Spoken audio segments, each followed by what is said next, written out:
পরপর তিনটি বিতর্কিত নির্বাচন করে জোটতন্ত্র প্রতিষ্ঠা করে আওয়ামী লীগ। লুটপাটের জন্য নেয়া মেগা প্রকল্পের ঋণ টানতে হবে কয়েক প্রজন্মকে, বলছে শ্বেতপত্র কমিটি। ২রা মার্চ চূড়ান্ত ভোটার তালিকা প্রকাশ করবে নতুন ইসি। সংসদীয় সীমানা পুনর্নির্ধারণ নিয়েও আলোচনা। সুষ্ঠু নির্বাচনে সহায়তা দেবে জাতিসংঘ।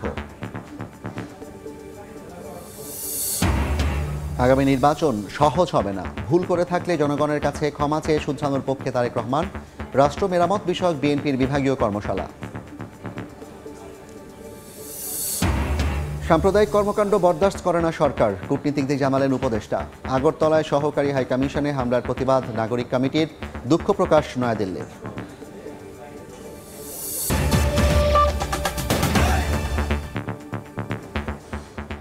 জনপদের সময়ের সঙ্গে আছি আমি জাফর সাদিক। পরপর তিনটি ত্রুটিপূর্ণ নির্বাচন করে চোরতন্ত্র প্রতিষ্ঠা করেছিল আওয়ামী লীগ।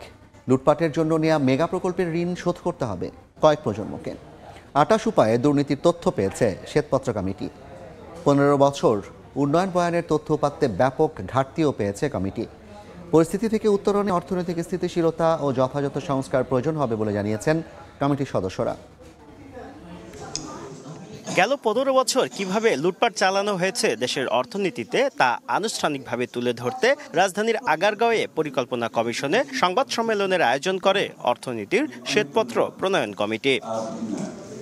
জানানো হয়, মেগা প্রকল্প বাস্তবায়নের আড়ালে দুর্নীতি করে পরবর্তী প্রজন্মের ঘাড়ে চাপানো হয়েছে বিশাল অঙ্কের ঋণের বোঝা। $3 বিলিয়ন হাত বদল হয়েছে এই প্রকল্পগুলো দেওয়ার ক্ষেত্রে। কারণ প্রকল্প আমরা জানি দ্রুত বিদ্যুৎ সরবরাহ আইনের মাধ্যমে দেওয়া হয়েছে এবং সেগুলো রাজনৈতিক এবং ব্যবসায়িক ট্রানজাকশনের মাধ্যমেই দেওয়া হয়েছে। দুর্নীতি করে যদি ১০০ টাকা হয় তার মধ্যে হয়তো ৬০ টাকা বাইরে নিয়ে গেছে। উন্নয়ন পরিকল্পনায় রাজনৈতিক হস্তক্ষেপ বন্ধের পরামর্শ দিয়ে কমিটির সদস্যরা বলেন, ত্রুটিপূর্ণ নির্বাচন ব্যবস্থা থেকে সরে না এলে দুর্নীতির গ্রাস থেকে বের হতে পারবে না বাংলাদেশ। আগে বলতাম যে মধ্য আয়ের ফাঁদে পড়ার ঝুঁকি আছে, এখন সেটার ঝুঁকি নাই, এটা ঘটে গেছে বলে আমরা তথ্য উপাত্ত দিয়ে আপনাদের দেখানোর চেষ্টা করেছি। এ সময় কমিটির প্রধান জানান, দেশের অর্থনীতির কোমর ভাঙতে রাজনীতিবিদ ও আমলাতন্ত্র মিলেমিশে হাসিনা সরকারের আমলে তৈরি করা হয়েছিল চোরতন্ত্র। তাদের মধ্যে কারা বেশি দুর্নীতি করেছে এমন প্রশ্নে দেবপ্রিয় বলেন, এক চোর ধরতে আরেক চোরের সাক্ষী নেওয়া কতটা যুক্তিযুক্ত। চামচা পুঁজিবাদের থেকে কিভাবে চোরতন্ত্রে চলে গেল, রাজনীতিবিদ, আপনার ব্যবসায়ী এবং আমলা, এই তিন সহযোগ সৃষ্টি করা হলো আর কি। যে তিনটি নির্বাচন হয়েছে, এই তিনটি নির্বাচন এটা বিষবৃক্ষ সৃষ্টি করেছে এই চোরতন্ত্রের। এক চোরের সম্বন্ধে আরেক চোরের সাক্ষ্য কতখানি গ্রহণযোগ্য। ক্যাপাসিটি চার্জের ভুল তথ্য দিয়ে নিজস্ব জ্বালানি উৎপাদন ব্যবস্থা গড়ে না তুলে এলএনজি আমদানির মাধ্যমে দুর্নীতির পথ সুগম করা হয়েছে বলেও জানিয়েছে শ্বেতপত্র কমিটি। এর আগে রোববার প্রধান উপদেষ্টার হাতে শ্বেতপত্র তুলে দেন কমিটির সদস্যরা। শুভ খান, সময় সংবাদ, ঢাকা। আগামী ২রা মার্চ চূড়ান্ত ভোটার তালিকা প্রকাশের ঘোষণা দিয়েছে নির্বাচন কমিশন। এরপর বাড়ি বাড়ি যেয়ে ভোটার তালিকা হালনাগাদ করা হবে। সোমবার নাসির উদ্দিনের নেতৃত্বাধীন ইসির প্রথম কমিশন সভা শেষে একথা জানান কমিশনার অবসরপ্রাপ্ত ব্রিগেডিয়ার জেনারেল আবুল ফজল মোহাম্মদ সানাউল্লাহ। আরও জানান, কমিশন সভায় সংসদীয় সীমানা পুনর্নির্ধারণ নিয়েও আলোচনা হয়েছে। সোমবার নির্বাচন ভবনে অনুষ্ঠিত হয় এএমএম নাসির উদ্দিনের নেতৃত্বাধীন ১৪তম নির্বাচন কমিশনের প্রথম কমিশন সভা। এতে ভোটার তালিকা হালনাগাদ সহ ৩টি এজেন্ডা নিয়ে আলোচনা হয়।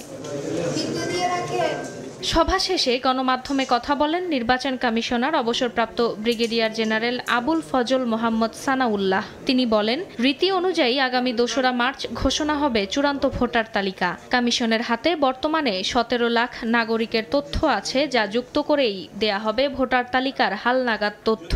একইভাবে ২০২৫ সালে যারা বাদ পড়বেন তাদেরকে পরের বছরের ভোটার তালিকায় যুক্ত করা হবে। চূড়ান্ত আকারে ২রা মার্চে আপনার তালিকা প্রকাশ হয়ে যাবে, কিন্তু যারা বাদ পড়লো আমরা চাই যে তারা আমাদের ভোটার তালিকায় সন্নিবেশিত হোক। এই জন্য আমরা সিদ্ধান্ত নিয়েছি আমরা বাড়ি বাড়ি গিয়ে তাদের তথ্য সংগ্রহ করব। এই বাদ পড়া ভোটাররা ছাড়াও আমরা ২০২৫ সালে যারা ভোটার হবেন, অর্থাৎ 26 সালের 1 জানুয়ারি পর্যন্ত যারা ভোটার হবেন তাদের তথ্য আমরা বাড়ি বাড়ি গিয়ে সংগ্রহ করব। প্রথম কমিশন সভায় নির্বাচন কমিশনের কাজ সুষ্ঠুভাবে সম্পন্ন করতে 4 কমিশনারের নেতৃত্বে গঠন করা হয়েছে 4টি কমিটি। জাতীয় পরিচয়পত্র, ভোটার তালিকা, নির্বাচন ব্যবস্থাপনা ও তথ্য প্রযুক্তি প্রয়োগ কমিটি, এটার সাথে সম্পৃক্ত থাকবো আমি। আইন ও বিধিমালা সংস্কার কমিটি, এটার সাথে থাকবেন মাননীয় নির্বাচন কমিশনার আব্দুর রহমান এল মাসুদ। সীমানা পুনর্নির্ধারণ, জাতীয় স্থানীয় সরকার প্রতিষ্ঠানের নির্বাচন প্রস্তুতি, ভোট কেন্দ্র স্থাপন, এটার সাথে থাকবেন মাননীয় নির্বাচন কমিশনার আনোয়ারুল ইসলাম সরকার। এ সময় নির্বাচন কমিশনের দায়িত্ব সুষ্ঠুভাবে পালন করার প্রত্যয় জানান নির্বাচন কমিশনাররা। আজকে আমাদের এজেন্ডা যে 3টা ছিল আমি আপনাদেরকে বলেছি এই 3টাই ছিল। ফারজানা আক্তার, সময় সংবাদ, ঢাকা।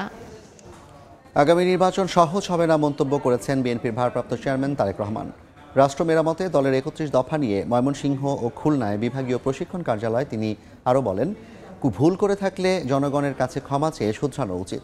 এ সময় জনগণের মন জয় নেতাকর্মীদের কাজ করার নির্দেশ দেন তারেক রহমান। রাষ্ট্র মেরামতে বিএনপির 31 দফা নিয়ে বিভাগীয় প্রশিক্ষণ কর্মশালা। সকাল থেকে এই অনুষ্ঠান ঘিরে বিভিন্ন উপজেলা থেকে নেতাকর্মীরা ময়মনসিংহ ও খুলনার কর্মশালায় দলে দলে যোগ দেন। বিকেলে ভার্চুয়াল মাধ্যমে এতে যুক্ত হন বিএনপির ভারপ্রাপ্ত চেয়ারম্যান তারেক রহমান। তিনি বলেন, রাষ্ট্র কাঠামো মেরামতে বিএনপির 31 দফা সমমনা সব রাজনৈতিক দলের চিন্তার ফসল। এসব দফা ঘরে ঘরে পৌঁছে দেওয়ার আহ্বান জানান তিনি। 31 দফা আমাদেরকে নিয়ে যেতে হবে, এটার পক্ষে মানুষের সমর্থন আমাদেরকে আদায় করতে হবে। এই কাজটি আপনাদেরকে কষ্ট করে এই কাজটি করতে হবে। শুধু এই 4 দেওয়ালের ভিতরে আজকে 31 দফা রেখে দিলে চলবে না। কিছু নেতাকর্মীর আচরণ নিয়েও প্রশ্ন তোলেন তারেক রহমান।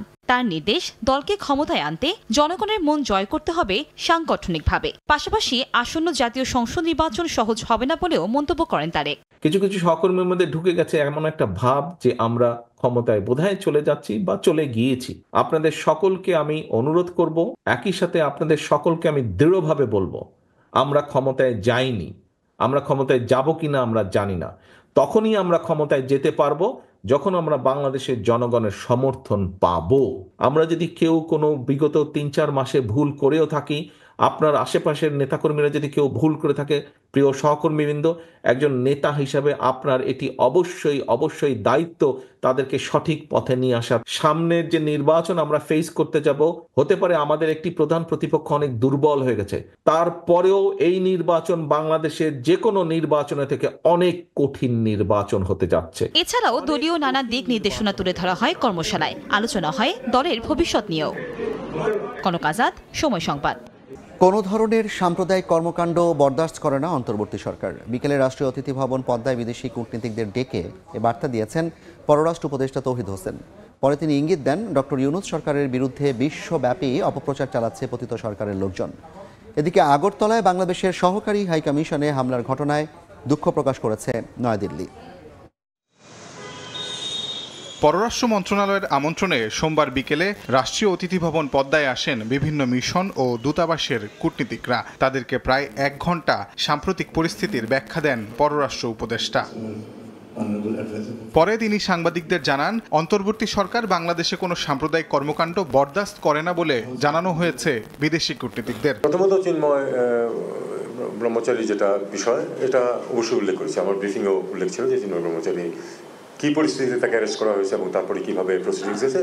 এবং আমি এটাও বলেছি যে এটা তারা পেরেছে, কারণ তাদেরকে তাদের মত ব্যক্ত করার অধিকার দেওয়া হয়েছে বলেই তারা পেরেছে। এই সরকার কোনো ধরনের কোনো সাম্প্রদায়িক যে কার্যকলাপ সেটাকে বরদাস্ত করবে না, এবং সেটা হিন্দু বলে কথা নয়, মুসলিম বলে কথা নয়, আমরা সবাইকে সমান চোখে দেখব। পররাষ্ট্র উপদেষ্টা ইঙ্গিত দিলেন, ডক্টর ইউনূস সরকারের বিরুদ্ধে বিশ্বব্যাপী অপপ্রচার চালাচ্ছে পতিত সরকারের লোকজন। গ্লোবের সবাই যে পার্টিসিপেট করছে তা না, কিন্তু গ্লোবাল ক্যাম্পেইনটা চলছে কিন্তু একটা বিশেষ গোষ্ঠী তারা চেষ্টা করতেছে, সবখানে তারা হিট করার চেষ্টা করছে। এছাড়া মমতা বন্দ্যোপাধ্যায়ের সাম্প্রতিক বক্তব্যের প্রতিক্রিয়ায় তৌহিদ হোসেন মনে করেন, তার রাজনীতির জন্য এমন বক্তব্য ঠিক হয়নি। এটা তার জন্য খুব সঠিক পদক্ষেপ না রাজনৈতিক দৃষ্টিভঙ্গি থেকে। পারস্পরিক স্বার্থের ভিত্তিতে ভারতের সঙ্গে বাংলাদেশ স্বাভাবিক সম্পর্ক রাখতে চায় বলেও উল্লেখ করেন পররাষ্ট্র উপদেষ্টা। সুসম্পর্ক চাই, পরস্পরের স্বার্থ ঠিক রেখে। তাজওয়ার মাহমিদ, সময় সংবাদ, ঢাকা। ভারতের আগরতলায় বাংলাদেশের সহকারী দূতাবাসে হামলার ঘটনায় তীব্র নিন্দা জানিয়েছেন জাতীয় নাগরিক কমিটির আহ্বায়ক নাসির উদ্দিন পাটোয়ারি। সন্ধ্যায় সংগঠনটির সাধারণ সভা পরবর্তী সংবাদ সম্মেলনে এ নিন্দা জানান তিনি। এ সময় বাংলাদেশের অভ্যন্তরীণ বিষয়ে মমতা বন্দ্যোপাধ্যায়, শুভেন্দু অধিকারী সহ ভারতের রাজনীতিবিদদের উস্কানিমূলক আচরণ থেকে বিরত থাকার আহ্বান জানিয়েছে জাতীয় নাগরিক কমিটি। নাসির উদ্দিন পাটোয়ারি আরও বলেন, যে কোনো দেশের কূটনৈতিক এলাকায় হামলার অর্থ হলো সেই দেশের সার্বভৌমত্বের ওপর আঘাত করা, যা কোনোভাবেই কাম্য নয়।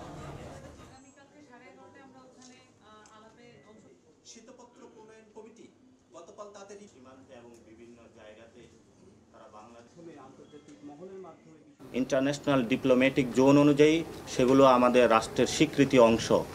সেই জায়গাতে হামলা নিপীড়ন চালানো আমরা মনে করি বাংলাদেশের সার্বভৌমত্ব যে জনগণ এবং রাষ্ট্র রয়েছে তার উপরে সরাসরি আঘাত।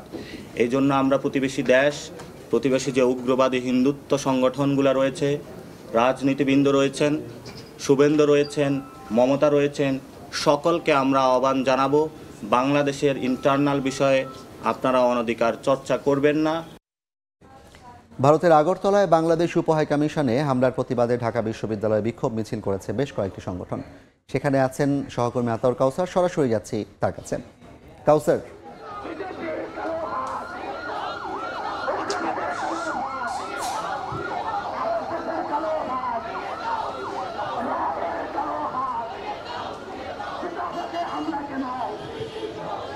এই মুহূর্তে আছি ঢাকা বিশ্ববিদ্যালয় এলাকায় মধুর ক্যান্টিন থেকে যে বিক্ষোভ মিছিলটি শুরু হয়েছে সেটি এই মুহূর্তে ভিসি চত্বর পার হচ্ছে এবং রাজু ভাস্কর্যে গিয়ে তাদের মিছিল শেষ করে পরবর্তী কর্মসূচি দেবেন, এমনটি জানিয়েছেন ছাত্র অধিকার পরিষদের পক্ষ থেকে।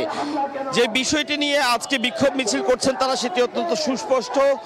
আজ ভারতে যেই হামলা হয়েছে বাংলাদেশের উপহাইকমিশনে, তার বিরুদ্ধে বিক্ষুব্ধ আজ ঢাকা বিশ্ববিদ্যালয়ের শিক্ষার্থীরা।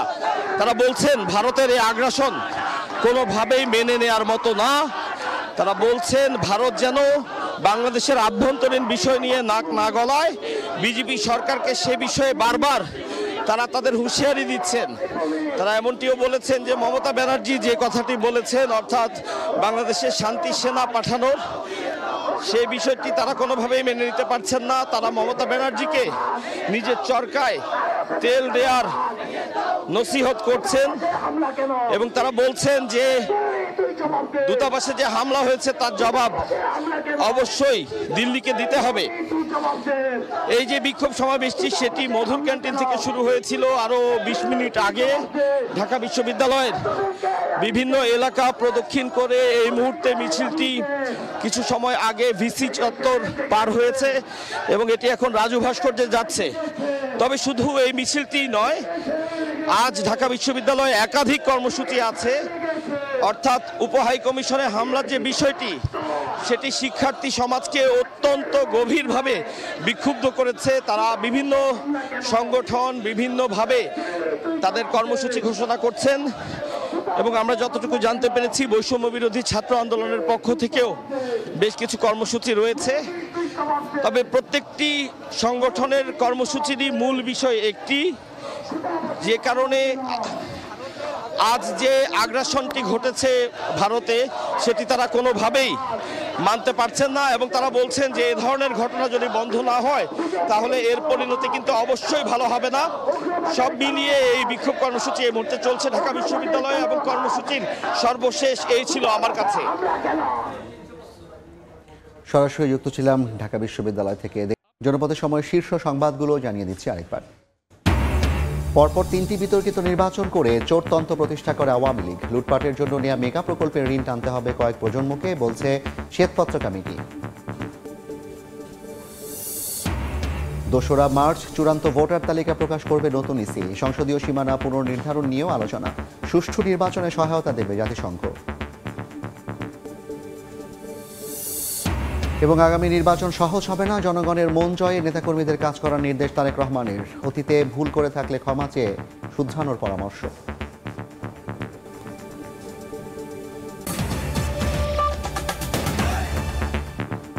এই ছিল জনপদের সময়। সঙ্গে থাকুন সময়।